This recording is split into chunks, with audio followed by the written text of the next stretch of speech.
Hello అండి. Welcome to my channel. సప్త శనివారాల వ్రతం కథ. ఈ మార్గశిర మాసంలో శ్రీ వెంకటేశ్వర స్వామికి సంబంధించిన ఈ 7 శనివార వ్రత కథను విన్నా, చదివినా, చెప్పినా, వినిపించినా జన్మల దోషాలు తొలగి కోటి జన్మల పుణ్యం వస్తుంది. ఆ వెంకటేశ్వరుడి అనుగ్రహం తప్పకుండా కలుగుతుంది. వీడియో చూసే ముందు ఒక్క లైక్ చేసి ఓం నమో వెంకటేశాయ అని కమెంట్ చేయండి. మీరు చేసే చిన్న లైక్ నా ఛానల్ గ్రోత్ అవ్వడానికి ఎంతో సహాయపడుతుందండి. ఇంకా లేట్ చేయకుండా వీడియోలోకి వెళ్దామండి. సౌనకాది మునులతో సూత మహర్షి చెప్పిన శ్రీ వెంకటేశ్వర అవతార కథ. కలియుగం మొదలైనది. కలిదోష నివారణ కోసం మహర్షులందరూ నైమిషారణ్యంలో ఒక సత్రయాగం సంకల్పించారు. అయితే ఆ యజ్ఞఫలాన్ని ఎవ్వరికి ధారపోస్తే ప్రయోజనం కలుగుతుందని చర్చించారు. వారిలో భృగుమహర్షి యజ్ఞఫలానికి త్రిమూర్తులైన బ్రహ్మ, విష్ణు, శంకరులలో ఎవరు తగినవారో నేను పరీక్షించి వస్తా అన్నాడు. ఆయన మహాతపశ్శాలి. మునులంతా ఆమోదించారు. ఆయన ముందుగా వెళ్ళి సత్యలోకం వెళ్ళాడు. బ్రహ్మ అతడి రాకను గమనించక సరస్వతీ వీణానాదంలో మునిగి ఉన్నాడు. దానితో భృగు మహర్షికి కోపం వచ్చి, మహాతపశ్శాలినైన నన్ను అతిథిగా మన్నించలేకపోయావు. సృష్టికర్తవని అహంకరిస్తూ నీకు భూలోకంలో ఎక్కడా పూజా పురస్కారాలు లేకుండా పోవునుగాక అని శపించాడు. అందువలనే భూలోకంలో ఎక్కడా బ్రహ్మదేవుని గుడిలో కనిపించవు.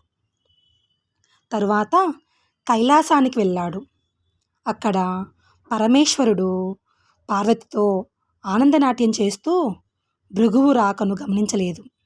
దానితో భృగు మహర్షి కోపంతో, శంకరా, నీవు నాట్య విలాసాల్లో మునిగి మహాతపశ్శాలిని అతిథిని అయిన నన్ను నిర్లక్ష్యం చేశావు కనుక భూలోకంలో నీకు లింగ రూపంలోనే కానీ నిజ రూపంలో ఆరాధన జరగకుండునుగాక అని శపించాడు. అందువలనే భూలోకంలో మనం శివలింగానికి మాత్రమే పూజిస్తాము. ఆ తరువాత వైకుంఠానికి వెళ్ళాడు. మాధవుడు పాన్పు మీద పడుండి తనకు పాదసేవ చేస్తున్న లక్ష్మీదేవితో సరసల్లాపాలు ఆడుతున్నాడు. ముని రాకను గమనించలేదు. భృగువు వెళ్ళి అతిథిగా వచ్చిన నన్ను అవమానిస్తావా అంటూ విష్ణుమూర్తి గుండెల మీద తన్నినాడు. ఒక్కసారిగా లోకాలన్నీ కంపించాయి. అయినా శ్రీ మహావిష్ణువు రవంత కూడా ఆగ్రహించక పరమశాంత స్వభావంతో లేచి మునికి నమస్కరించి, మునీంద్ర, మీ రాక చేత వైకుంఠం పావనమైనది. మీ రాకను గమనించని నా అవినయాన్ని మన్నించండి అంటూ భృగు మహర్షికి పాదలొత్తాడు. భృగు మహర్షికి గర్వభంగమైనది. విష్ణుమూర్తికి నమస్కరించి, ఓ దేవదేవా, మీ వంటి సత్వగుణ సంపన్నులు 14 లోకాల్లోనూ లేరు. నా అహంకారాన్ని మన్నించండి. మీరే లోక సంరక్షణకు తగినవారు. కాబట్టి భూలోకంలో కలి ప్రభావాన్ని నశింపచేసి ధర్మ సంరక్షణ చేసి ప్రజల కష్టాలను తీర్చడానికి తప్పకుండా అవతరించాలి అని ప్రార్థించి తిరిగి భూలోకానికి వచ్చి మునులతో త్రిమూర్తులలోనూ పరమశాంతమూర్తి శ్రీమన్నారాయణుడే, అతడే యజ్ఞఫలానికి అర్హుడు అని తేల్చి చెప్పినాడు.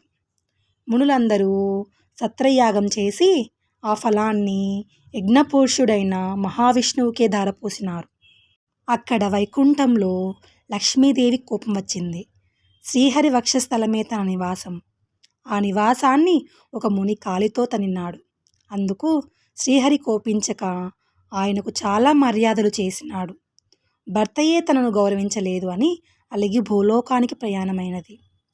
లక్ష్మి లేని ఇల్లు కళావిహీనమైనది. ఆమెను వెతికి తెచ్చుకోవడానికి భూలోకానికి ప్రయాణమైనాడు విష్ణువు. ఇంతలో భూదేవి వచ్చి, దేవా, కలియుగంలో అధర్మం పెరిగింది. పాపభారం మోయలేకపోతున్నాను. నువ్వు భూలోకంలో అవతరించి నన్ను కాపాడు అని కోరింది. వెంటనే శ్రీ మహావిష్ణువు శ్రీనివాసుడనే పేరుతో భూలోకానికి దిగివచ్చి లక్ష్మి కోసం వెతకడం ప్రారంభించాడు. శేషాద్రి కొండలలో ఒక పుట్టను నివాసంగా చేసుకున్నాడు. శేషాద్రి పర్వత ప్రాంతాలను పరిపాలిస్తున్న మహారాజు ఆకాశరాజు. అతడు సంతానం లేక పుత్రకామేష్టి చేయబోతూ భూమిని దున్నుతుండగా నాగలికి ఒక బంగారు పెట్టె తగిలింది. తెరిచి చూడగా మహాలక్ష్మి కలతో ఒక బాలిక కనిపించింది. ఆకాశరాజు సంతోషపడి ఆ పిల్లకు పద్మావతి అని పేరు పెట్టుకొని అల్లారు ముద్దుగా పెంచాడు. యుక్త వయసు వచ్చిన పద్మావతి ఒకసారి శ్రీనివాసుని చూసి మోహించింది. తల్లిదండ్రులకు కూడా చెప్పింది. ఆకాశరాజు వచ్చి చూచి శ్రీనివాసుని తేజో విశేషాలకు ఆశ్చర్యపడి అతడే శ్రీ మహావిష్ణువు అని భావించి పద్మావతినిచ్చి వివాహం చేశాడు. ఆకాశరాజు తరువాత అతని తమ్ముడు తొండమానుడు రాజైనాడు. శ్రీనివాసుడు వెంకటేశ్వరుడన్న నామంతో తిరుమల శిఖరాల మీద కలియుగాంతం వరకు నివసించాలని నిశ్చయించుకొని సాలగ్రామ శిలారూపుడై పద్మావతి భూదేవులతో నివసించసాగినాడు. తొండమానుడు శ్రీ వెంకటేశ్వరునికి ఆలయం నిర్మించాడు. తనను సేవించే భక్తులకు కల్పవృక్షం లాంటి వాడైన శ్రీనివాసుడు ఇప్పటికీ భక్తులను సంరక్షిస్తూ అక్కడ నిలిచి ఉన్నాడు. శౌనకాది మునులంతా సూతుడు చెప్పింది విని వెంకటాచలంపై వెళ్ళాక శ్రీనివాసుని అనుగ్రహం పొందిన వారెవరైనా ఉంటే వారి కథను వివరించు అని సూతుని అడిగారు. సూతుడు ఇలా చెప్పాడు. కుమ్మరి భీము కథ. తిరుపతి మహాక్షేత్రమునకు సమీపమున ఒక పల్లెలో భీముడు అన్న కుమ్మరి ఒకడు ఉండేవాడు. అతడు పేదవాడు. కుండలను తయారు చేసి వాని నమ్ముకొని జీవించేవాడు. వానికి శ్రీనివాసునిపై భక్తి ఎక్కువ. చిరకాలము దేవుని పూజింపవలేను అని నన్ను కుటుంబ పరిస్థితిని బట్టి వానికి అట్టి అవకాశం ఉండేది కాదు. అందువలన తాను కుండలను తయారు చేయు ప్రదేశమున శ్రీ వెంకటేశ్వర స్వామి వారి ప్రతిమను ఉంచుకొని సారెపై కుండలను తయారు చేయుచున్నప్పుడు తన చేతికి అంటిన మట్టిని పుష్పముగా చేసి భక్తితో స్వామివారి ప్రతిమ వద్ద ఉండేవాడు. అది వానికి నిత్యకృతమయ్యేను. ఆ ప్రాంతమును పరిపాలించు రాజు తొండమానుడు కూడా ఆ శ్రీ వెంకటేశ్వర స్వామి యందు భక్తి కలవాడు. అతడు ప్రతిదినము వెంకటాచలమునకు పోయి స్వామివారిని బంగారు పూలతో అర్చించేవాడు. కొంతకాలమునకు అతడిలో అహంకారము పూడుకొనెను. ఒకరోజు అతడు పూజ చేయుటకు ఉద్యుక్తుడు కాగా తాను నిన్న పూజించిన బంగారు పూల స్థానమున మట్టిపూలు స్వామివారి వద్ద కనిపించినవి. కారణం అర్థం కాలేదు. అర్చకుడు తానుంచిన బంగారు పూలను అపహరించి మట్టి పూలను ఉంచుచున్నారని అవమానించెను. తను బట్లను కాపలాగా ఉంచెను. రాజు ఎన్ని విధములుగా ప్రయత్నించినను బంగారు పూల స్థానమున మట్టి పువ్వులే స్వామివారి వద్ద ఉండెను. మహారాజునకు మానసిక వ్యధ పెరిగెను. చింతాపీడితుడైన వానికి శ్రీ వెంకటేశ్వర స్వామి కలలో కనిపించెను. రాజా, సమీప గ్రామమున భీముడు అను ఒక కుమ్మరి ఉండెను. అతడు కుండలు చేయుచున్న నా స్మరణను ధ్యానముగా విడవని మహాభక్తుడు. వాని భక్తి ప్రభావమున అతడు ఉంచిన మట్టి పువ్వులు ఇచ్చట నా సన్నిధానముగా చేర్చున్నవి. నీవు ఉంచినట్టి బంగారు పూలు అతడుంచిన పూల యందు నిలవలేక అదృశ్యమవుచున్నవి. భక్తిలో అతడు నీకంటే ఉత్తముడు, విచారింపకు అని ఊరడించెను. తనను మించిన భక్తుడు ఒకడు ఉన్నాడని స్వామివారు చెప్పిన మాటలను పరిశీలించడానికై వెంకటాచలమునకు సమీపమున ఉన్న పల్లెలో భటులతో కలిసి తిరగసాగాను. ఒక పల్లెలో సారెపై కుండను ఉంచి తెప్పుచూ చేతికి అంటిన మట్టిని పుష్పముగా చేసి సమీపమున ఉన్న శ్రీ వెంకటేశ్వర స్వామి ప్రతిమకు సమర్పించుచున్న భీముని చూచి ఆశ్చర్యపడెను. రాజు భీముని సమీపించి, ఓయి, నీవు స్వామిని మట్టి పూలతో పూజించుట ఎలా? నీకు పూజకు పుష్పములు ఎలా దొరకట్లేవా అని అడిగాను. భీముడు రాజునకు నమస్కరించి, మీ వంటి వారు వచ్చుటచే నా ఇల్లు పావనమైనది. నేను చదువురాని మూర్ఖుడను. స్వామివారిని పూజించుటకు ఎట్లో తెలియని వాడు దరిద్రుడను. కుండలను చేయనిదే నా కుటుంబమునకు గడవదు.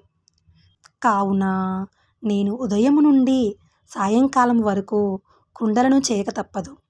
చేతికి అంటిన మట్టినే పుష్పముగా చేసి ఇట్లు స్వామివారికి సమర్పించుకొంటిని అని వివరించెను. కుమ్మరివాని మాటలను విన్న రాజు మిక్కిలి ఆశ్చర్యపడెను. కుమ్మరివాని భక్తికి మెచ్చి వాని నమస్కరించి తన రాజ్యమునకు పోయెను. ఆ తరువాత కొంతకాలమునకు భీముడు సశరీరముగా వైకుంఠము చేరెను.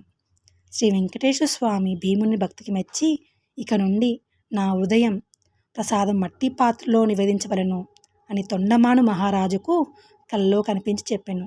ఆనాటి నుండి స్వామివారి సన్నిధిలో ఆచారమును పాటించుచు ఓడు అనే ప్రసాదమును మట్టి కుండలతోనే నివేదన చేయుచు ఆరాధించుచున్నారు. తొండమానుడు శ్రద్ధాభక్తులతో శ్రీ వెంకటేశ్వర స్వామిని అర్చించుచు నిత్యోత్సవములు, రథోత్సవములు, సమారాధనలు మునుగున్న వారిని జరిపించుచు మరుజన్మలో విష్ణులోకమును చేరెను. దేవదత్త దంపతుల శనివార వ్రత కథ. పూర్వకాలం కాంచీపురంలో దేవదత్తుడు అనే ఒక బ్రాహ్మణుడు ఉండేవాడు. అతడు వేదాంగ పారంగతుడు. అతని భార్య మాలిని. వారిద్దరూ అతిథుల్ని, అభాగ్యుల్ని ఆదరిస్తూ గృహస్థ ధర్మాన్ని పాటిస్తూ ఉండేవారు. వారికి శ్రీ వెంకటేశ్వర స్వామి ఇలవేలుపు. ఒకనాడు వారింటికి కాశీయాత్ర చేసి వచ్చిన ఒక బ్రాహ్మణోత్తముడు వచ్చాడు.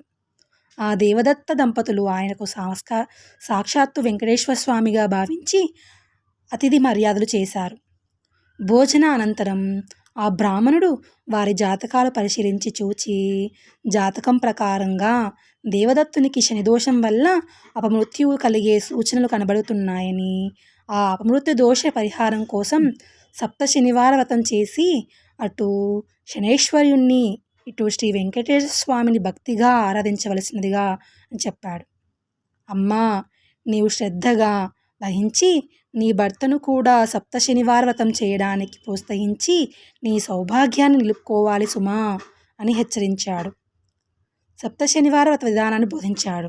దేవదత్తుడు ఆ శనివారం బ్రహ్మముహూర్తానే లేచి స్నాన ధ్యానాదులు చేసి ఇంటిలో ఈశాన్య భాగాన పూజాపీఠం పెట్టి మండపం వేసి వెంకటేశ్వర స్వామి చిత్రపటం పెట్టి నైవేద్యానికి కొబ్బరికాయలు, అరటిపళ్ళు, నల్ల ద్రాక్ష పళ్ళు, 7 చిమ్మిలి ఉండలు సిద్ధం చేసుకొని ఉదయం పూజ చేసి ఒక బ్రాహ్మణుని పిలిచి ఆయనకు భోజనం పెట్టి ఆ పైన వారు భుజించి మొదటి రోజు వ్రతం యథావిధిగా నిర్వర్తించారు.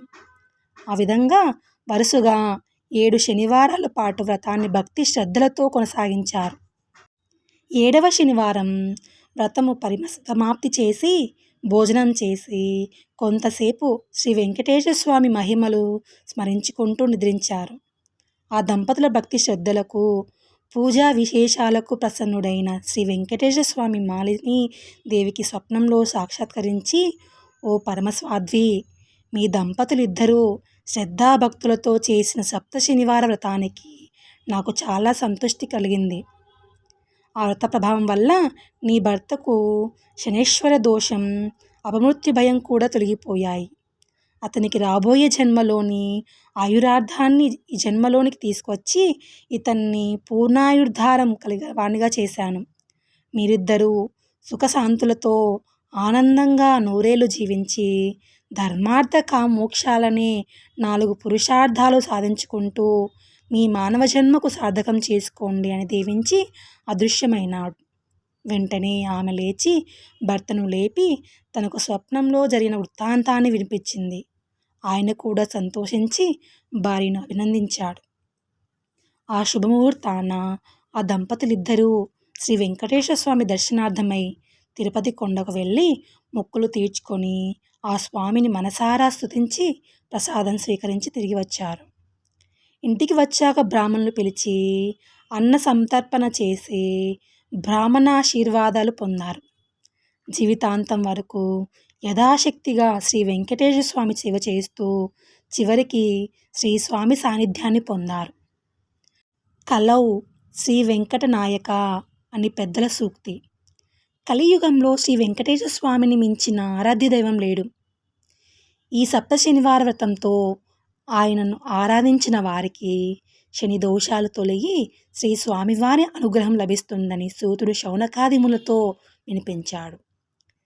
శ్రీ స్వామివారికి మిక్కిలి ఇష్టమైన ఈ శనివార వ్రతమును చేసిన వారికి ఉన్న కష్టములు తీరును, గ్రహ బాధలు పోవును, సంపదలు భోగములు కలుగును, వారికి వారి కుటుంబమునకు సర్వశుభములు కలుగును. శనివార వ్రతము ఆచరించిన వారికి అసాధ్యమే లేదు. ఈ కలియుగమున శనివార వ్రతము మానవులకు కల్పవృక్షము వంటిది.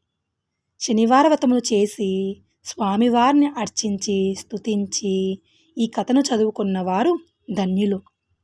కావున మనం అందరము యథాశక్తిగా శనివార వ్రతమును ఆచరించి శ్రీ వెంకటేశ్వర స్వామి యొక్క అనుగ్రహం పొందుము. లోకా సమస్తా సుఖినో భవంతు. ఓం నమో వెంకటేశాయ. ఓం నమో వెంకటేశాయ. ఓం నమో వెంకటేశాయ. గోవింద గోవింద.